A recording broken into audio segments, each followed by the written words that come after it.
Now in movement, when you move, as I was saying, as an offensive player, they want to attack the front foot. The reason being is, in a correct defensive movement, as you open up to guard the defense, to guard the offensive player going to your right, to his left, you have to pivot. You have to pick up this foot, pivot, drop step, and then slide, keeping your defensive stance, keeping your balance, keeping your butt parallel to the floor, staying in a low position so you can move a lot quicker. Once you come out of your position and stand up, you got to go back down here before you move again. So most defensive coaches try to get you in a nice little balance where your butt is parallel to the floor and you're on the balls of your feet. Your hands are mirroring the basketball, your left is here flicking at the basketball. When you open up, you stay in that stance, step and slide. That's step and slide. That is the way you try to maintain a certain defensive position against an offensive player. Once you come out of that position, you're in a very vulnerable position because now you got to get back into that position and then react to the offensive player. Now you see why it's a lot of work. And no one likes to do it, but yet, if you're going to be a complete basketball player, you got to be able to play both ends. And in playing both ends, you can't just score, you got to be able to play defense as well. Now, I'm going to bring my offensive player out here. Now I'm going to look at his stance, I'm going to look at the way he's positioning the ball. You remember, as an offensive player, I always said you have to protect the basketball. So if he's not protecting the basketball, I can flick at the basketball. So you look for that. Now, if he is protecting the basketball, that means he's pretty good. He knows his offensive moves. He's trying to really dictate what I'm trying to give him or force him to go. Well, as a defensive player, I'm trying to take away his options. So I'm going to step up, mirror the basketball, limit his options, force him to go one way. That way I can slide a lot easier going this way if I can feel I can influence the offensive player to go this way and keep him going that way, and then I'm more or less guarding the player, guarding the offensive player. If I can do that, my job is done. If I can limit his options. Now, if he's a good offensive player, he wants to maximize his options. He may want to attack this front foot, which in essence now, if he comes this way, I got to drop step, slide, not coming out of my defensive stance because now I'm giving him the advantage because I got to get back in my stance to slow him down and get back in front of him. So, as a defensive player, you got to work hard. You got to work hard to take away his options and limit his options.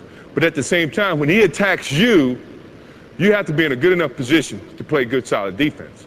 You should never come out of your stance. You should always be in your stance on the ball of your feet. Hands are very active, moving, trying to limit his passing, trying to aggravate him as an offensive player, create mistakes if he can make mistakes. If he's not really good, sound offensive player, he's going to give you some options to attack him from. You just have to pick those options carefully, and not with your hands, not with poor defensive stances, but with adequate and certain fundamentals as a defensive player. So if I'm playing here, and I'm moving, I'm stepping and sliding, I'm sliding, using my body, using my slide, staying in front of him, trying to contend his offensive capabilities. And then when he starts going different directions, I'm still stepping and sliding, I'm always balanced, I'm always on the ball of my feet. All right? Takes a lot of work. No one says it's going to be easy, but to be a complete basketball player, you got to be able to play defense as well.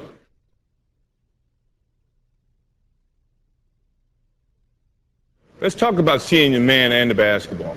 It's a lot of ways that coaches teach that are not really correct, in the sense that you have to turn your head back and forth. We call that your head's on a swivel. It's just constantly moving back and forth. Well, the easiest way to attack that is to keep your head straight at your target, or straight at a straight line, using your peripheral vision to see the ball and your man. You can see these 2 points, and you can point to them. You don't have to do this, because every time you do this, you lose your man or the ball for a split second.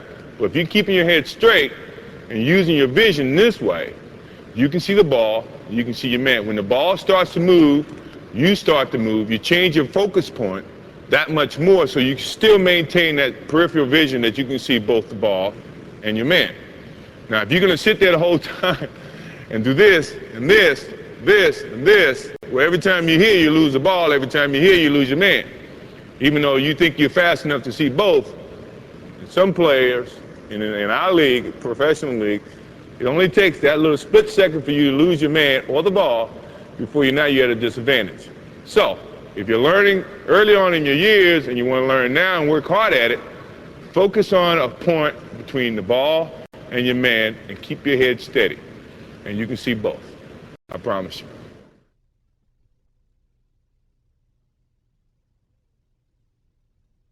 I really don't understand the physics of jumping and how you increase that. The things that I can say that I did when I was a kid to improve my jumping are very basic things. I used to ride the bicycle a lot. I used to work on jumping. I used to just try to jump and try to dunk. And I guess if you exercise that muscle to that activity, somehow it's going to improve. How much it improves, no one can really dictate who's going to be the greatest leaper of all time or when the next player is going to be a great leaper. But those are the things that if you work on your jumping to some degree, it's going to improve some. Will it maximize your opportunities? No. I think to be a better basketball player, you don't have to jump high. You just have to be smart in how you utilize the skill that you've been given.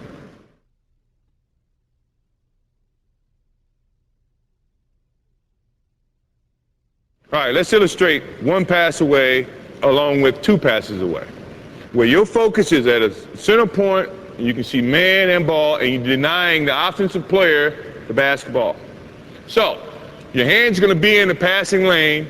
Your eyes are going to be right over your hands because you can still see the ball and the offensive player, and you're in a denial situation. The denial means you're not going to let her get the basketball or let your offensive player get the basketball. My defensive stance is still in a balanced area, so I'm not out of my defensive stance, but I'm still in my stance, and I can react to the movement of the basketball.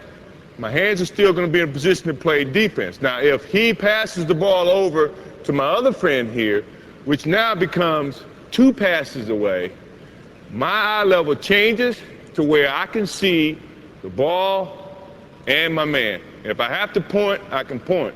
So I'm still in a defensive stance, my head's straight ahead, I'm using my peripheral vision. Now, if he decides to take a dribble to the basket, I see that, I react, I step, slide. Now, as a defensive team, when I move or when you see the offensive man go to the basketball, if everybody is in the same stance where you can see the ball movement and see your man, we're going to react to that. We're going to react to the ball, but yet we still going to see our man at the same time. That's how you team, from a team defensive stance, we call it being on a string.